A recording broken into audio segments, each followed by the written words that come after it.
Hey filmmakers, today we're taking a look at the Portkeys BM5 monitor, and what makes this thing so cool is the fact that you can use the monitor to actually control your camera. When I saw this Portkeys BM5 come out, it really actually caught my eye because it had some features on it that I had never seen in a monitor before. So we're gonna look at 3 or 4 things that really make this monitor awesome and stand out. So I'm not gonna go into all the nitty gritty and the details and the spec sheet in this video. I'll link to the website down below and you can check it out there. And of course, I'll put some of them on the screen as well. The first thing that stood out to me is its actual brightness. This thing has 2000 nits of brightness, which is twice that of the Atomos Ninja V. And when you compare that side by side with the small HD focus, that only has 800 nits. So I took this monitor outside into direct sunlight during high noon and put it next to the Ninja V. And you can see in my example that the BM5 still shines through and you can actually use it to pull focus, get your exposure, and just really see what's going on in your frame. Now, if you try and use the back display on the Pocket 6K or the 4K, you know that it's absolutely terrible. It just does not get bright at all. Now, of course, if you don't need that much brightness and you want to conserve some battery, I'm going to show you in the settings on the BM5 how you can just click on this little scroll wheel, go down to video config, and then scroll down to backlight. Right now I have it on low, but of course you can scroll up to middle and high for those outdoor settings. All right, so we know that the monitor gets really bright, but of course there are other bright monitors on the market as well. So the thing that stands out to me the most is the fact that you can control your camera with this monitor and you can do it all completely wireless.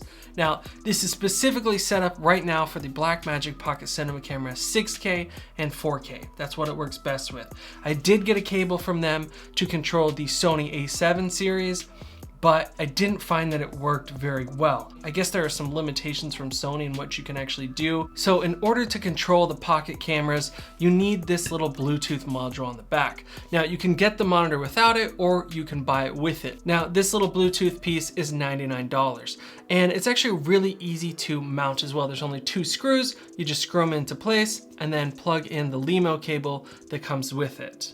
Once you've done that, you have to actually set up the wireless configuration here. Open the settings up on the Blackmagic. So go into settings, go to setup, and then I'm gonna go to the 4th screen here, turn on Bluetooth. And once I've done that, I'm gonna go back over to the BM5 monitor, tap on the Bluetooth icon on the top. Now, since I've paired this to it before, it does have memory, but it's still not connected.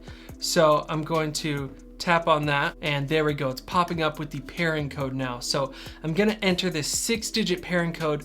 This shows up on the Blackmagic into the monitor. And then tap pair. We are completely paired up. And you can actually turn the camera off and the monitor off, and you don't have to pair it up again. Once you power them back on, it'll be paired. So my #1 favorite feature is the ability to start and stop recording with the monitor. So there's this giant red button in the top right corner that you can just tap on and recording immediately begins. For me, this is a great feature because a lot of times I will use this on a shoulder rig and I'll have the monitor right in front of me and then I can tap to start and stop recording without actually putting my hand up to the record button here when I actually have it on the grips, and I don't have to go to the back LCD to see what's going on there either and see all my settings because I can see them on the monitor in front of me when I have it on a shoulder rig. So that's an absolutely awesome feature of this. So what are some other features that you can change and control on the camera using the monitor? One that you can do is control the ISO. So there's this slider on one of the screens. There are 6 screens that you can swipe between to change your settings. And you can change the ISO by using the slider, or you can use these little arrow up and down buttons to be a little bit more precise. You can also control the iris on your lens or the f-stop if you're using a lens with an electronic connection.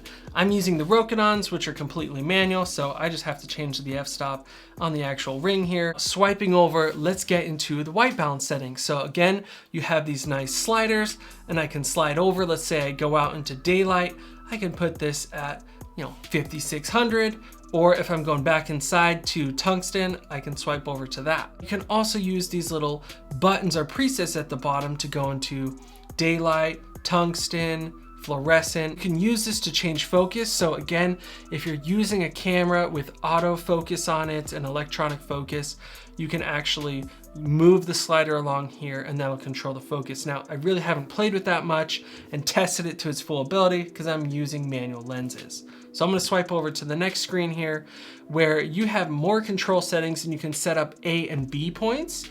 So you can do rack focuses that are perfect every time. You can control the iris and the zoom as well if you have a lens with a servo zoom. So then we can swipe over to kind of the main screen, which is where you can just see the whole display and only really the start and stop record button. That's what you're gonna really use the most when you're not changing settings. So, and now on this final screen, you can actually change all your record settings. And I found that this works pretty well, but it's a little bit quirky. So right now I'm shooting in ProRes 4K, and I can change between light, 422, high quality, and I can see that that's actually reflected on the camera and it's making those changes. I can go into proxy, I can switch into HD, 1080p, but when I try and switch into Blackmagic RAW, it won't switch on the camera. So they probably need to do an update because it won't switch over. But if I tap on Blackmagic RAW on the Pocket 6K itself, it will switch into RAW, and then I can change the settings on the monitor. So I can go 5:1, 8:1, 12:1 ratio. I can switch into anamorphic mode. I can switch to 5.6K. I can change my frame rate, everything like that. Now, another cool feature that you get with this little focus and Bluetooth module is the ability to control the Tilta Nucleus Nano and the Tilta Nucleus M.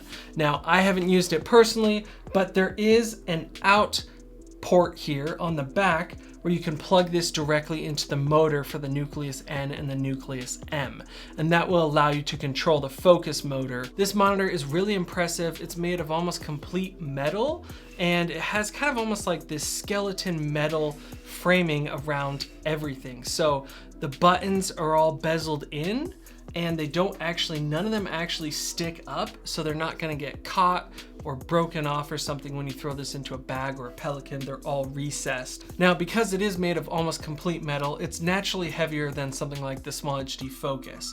But I definitely think it's a worthy trade-off for getting that really good durability and something that can last for a really long time. Another great feature of the build is that it has HDMI and SDI. So if you're using a more pro level camera like the Sony FS5 or the FS7 that uses SDI, you have the ability to do that, which is really nice. And it has SDI in, so you can loop in, and of course SDI out as well, so you can send it to a wireless transmitter or another monitor or something like that.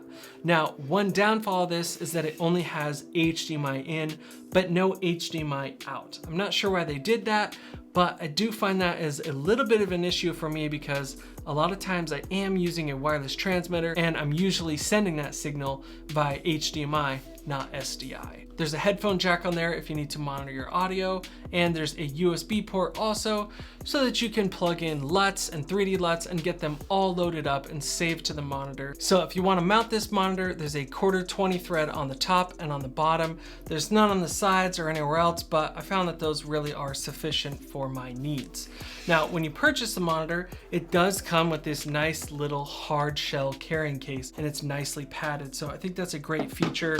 Now, if you get the wireless module, they do have a larger antenna that you can attach as well. So let's say that the monitor is really far from your camera, you can still have full control. And it also comes with a glass screen protector, which I haven't mounted yet, but it mounts right onto there. You just unscrew these 4 screws in each corner, and then you go ahead and put it on. I haven't put this on because, to be honest, I don't usually put screen protectors on anything. I don't even have it on my phone, and I haven't for years. So I've talked a lot about the good out of this monitor. So what are some of the quirks or cons that I've noticed? Well, one of the main things I've noticed so far is that sometimes when I'm changing the settings on the monitor, especially using the slider, I found that sometimes it'll zoom in and out. And right now it's even doing it.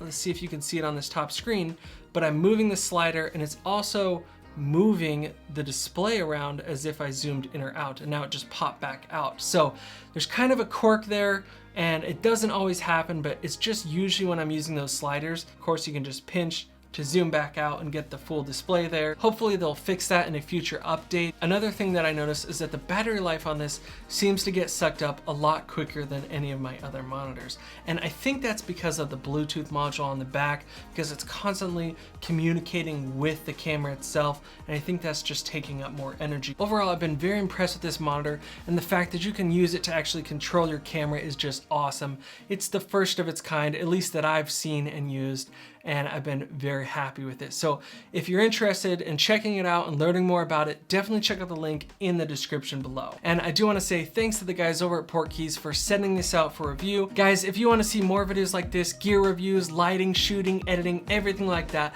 hit subscribe right now. I have a ton more videos coming out in the future. All right, I'll see you guys in the next video.